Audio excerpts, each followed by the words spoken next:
我最近特别想吃巧乐兹，但是我从小对这玩意儿就有一个遗憾，就是里边那个巧克力棒太短了，吃着不爽。所以我打算试试看能不能做出一款把内心巧克力填满的巧乐兹，来解决一下这个遗憾。不过要想实现这伟大抱负啊，需要先给这加长内心做一个定制化的硅胶模具，而且要严格的计算好长宽高的尺寸比例，这样才能确保它最后在整个的冰棍当中是处于中心位置的。但这玩意儿说着挺轻松，做它整整磨了我们4天，那真是隔行如隔山。真的，我从来没想过做模具这个行业居然这么伤肺。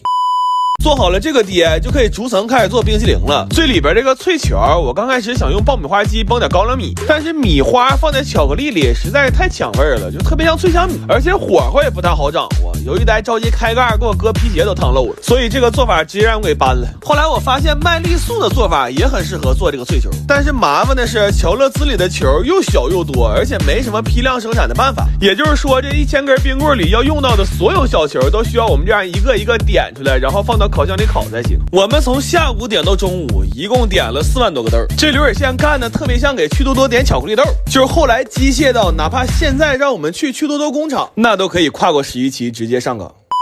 这些内芯冻实了，就可以涂膜做雪糕层了。这个部分我参考了一下梦龙的口味配方，黄色的是香浓的大奶味儿，白色的是没有那么甜的香草味儿。而且为了多活几天，我把雪糕的包裹层也改成上下夹层了。但是现在冷冻的时间和空间是个大问题，家里5个冰箱全用上都没放下。后来我实在是没招了，我在楼上邻居家寄送了200根。最后做巧克力脆皮的时候，我放了特别多的坚果碎，但是吃的时候发现这样太香了，吃不出来冰淇淋的凉爽，所以最外层我也做成梦龙了。现在这冰淇淋虽然外表平平无奇，但里边每一层都特别饱满，尤其是这根顶天立地的内芯巧克力，这看着就特别过瘾。然后算了一下，这梦乐兹光食材成本就合到8块7一根了。我们从研究模具开始做这玩意儿，一共做了12天呢。最后正好是做满了2个冰箱，我估计以我们炫冰淇淋的速度，现在还真说不好夏天和糖尿病到底哪个先来。我最近特别想吃夜市卖的铁板大鱿鱼，但是每次我去吃都需要排很长的队，所以我干脆买了400斤鱿鱼回来。我打算做点铁板鱿鱼的半成品，这样以后想吃别说排队，我连门都不用出。但是做之前我真没想到，一个这么常见的吃的收拾起来居然这么繁琐。我们需要先撕掉鱿鱼板的这层膜，然后分开哪些是能吃的，哪些是不能吃的部位，还要再把吸盘上的软壳撸掉。关键收拾这玩意儿不能着急，因为它眼睛会爆汁儿，这里的墨汁要是喷到身上，那着实是不太好洗。就这玩意儿啊，极容易洗着洗着就给自己洗成限定皮肤了，整不好可能还是个永久款。然后把它们逐项分解好，就可以准备穿串了。这鱿鱼串是我长这么大穿过的最难穿的肉串，因为它这身板特别吃劲儿，我们需要用很大的力气才能穿透它，而且要稍微不注意就会像我似的，左手扶签子那几根手指头扎得跟筛子一样。然后以我多年的消费经验来看，这铁板鱿鱼最重要的就是小料和酱料了，所以我们先含泪切了60个洋葱，又花高价买了个专业的商用版配方。我算是发现了，就我们现在做饭这个架势，别说配方了，连调料都是商用的。就现在家里做饭用的最小的一瓶蚝油啊，那都是5斤装的。为了能100%还原夜市的味道，我还买了个夜市同款的大铁板。我们甚至还专门去学了一下烤鱿鱼的手法。现在无论是设备还是手法，距离我们能真正出去摆个摊啊，就差一辆能说跑就跑的电动3轮车了。这些鱿鱼我们烤的时候，先是借了洋葱香菜的底味，又放了好多干料，重点是刷了特别足的酱。现在每一串鱿鱼都裹满了酱料，真的巨好吃。而且因为没用减发鱿鱼烤完之后还会吃到特别大的鲜味。这么做下来，这鱿鱼板的成本是19块5一串。然后打包的时候我们是分开打的包，这脖子和嘴就可以留作开袋计时的小零食了。这种整个的鱿鱼板回家只需要用空气炸锅热3分钟，就再也不用去夜市排队了。最后我们留了几串须子单独放铁板上炒了，然后还煎了几个流心蛋。这在一个10几度的夏夜，能吹着凉风吃上这么一碗刚出锅的铁板鱿鱼盖饭，我的天！我当时就一个感觉，我感觉我这辈子值了。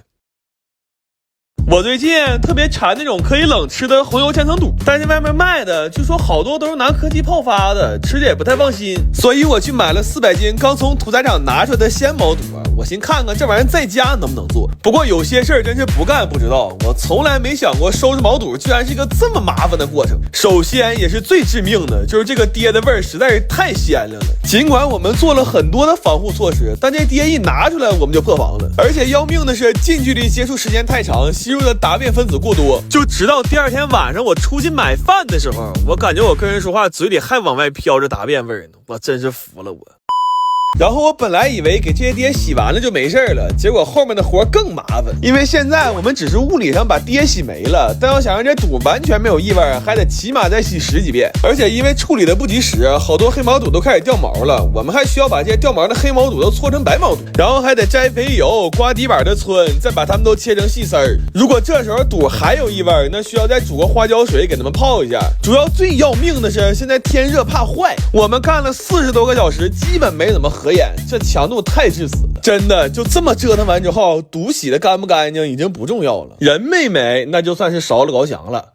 然后这些毛肚稍微烫几秒，再迅速过个凉，吃的时候就会很脆了。为了吃的时候能再爽一点，我又配了好多贡菜，但是我们查了3个小时也没整明白这莴苣和贡菜到底是不是一个东西。最后决定还是眼见为实吧，等有机会去产地连轴做它500斤，估计就啥都明白了。后来调味的时候，我们先是试了好多种配方，然后又在最好吃的那个配方里根据肚的多少确定了每种调料的黄金配比。也是因为太累了，不想给调料分装了，就都打到一个料包里了。现在每一罐里都是一个料包配上一个肚包，回家只需要给它俩拌匀，就能得到一份麻辣脆爽的红油千层肚。但是因为切的不均匀，这卖相有点一般，不过好吃是真好吃，主要芝麻和贡菜放的多，吃着又脆又香，真的特别爽。而且我还放了点麻油，它现在是越吃越麻，越吃越想吃。但我发现这玩意儿吃多了也不行，我有一天晚上吃上头了，连吃了4罐，结果直到第3天，我那俩耳朵震的还嗡嗡的，啥也听不着呢。我最近突然特别想吃辣条，但是市面上卖的所有辣条基本上配料表摊开都比我命还长，所以我打算从洗面巾开始，在家做点健康辣条。洗面巾这个活干的可实在是太爽，它不需要掌握任何技巧，就是哪怕中间给它洗碎了，但只要能保持活着，最后肯定都能给它洗到一起去。而且洗成团的面巾又软又不散，捏着特别解压。不过好玩是好玩，这么洗就是有点费手。我们洗了150斤面粉之后，6个人加起来都凑不出一条好手腕。关键第2天晚上我抬头一看，我那手和胳膊洗的都不是一个色儿了。然后面巾醒发好了，我先蒸熟试做了一些，它现在弹性特别好，但致命的是不管怎么弄熟它，只要拌上辣油，吃着就跟凉菜似的，就完全没有一点零食的样子。所以我忍痛放弃了这个做法，那些面筋也都让我炸成油面筋了。后来我研究了一下，工厂做辣条第一步需要先膨化，我就又去买了个膨化机，但是这个机器只是流水线上的一环，我们需要人工填满其他环才能让这条线顺利的流起来。就为了能用好这个爹，我们甚至还在家里组成了一条人工传送带。这回做出来的面筋条形状和口感都非常好，就是卫生状况稍微有点堪忧。就这个制作流程要是在电视上播出去啊，那我们几个可能都够判的了。然后这些辣条棒要稍微风干一下才能用。为了能让这辣条更好吃，我先用10几种油调了一个复合油，又放了好多菜和料给它炸成了一锅料油，甚至还用10几种香料做了一个混合料粉。调完这些料，我坐着算了算账，我发现我们现在这个配料用的呀都快比主料贵出50倍了。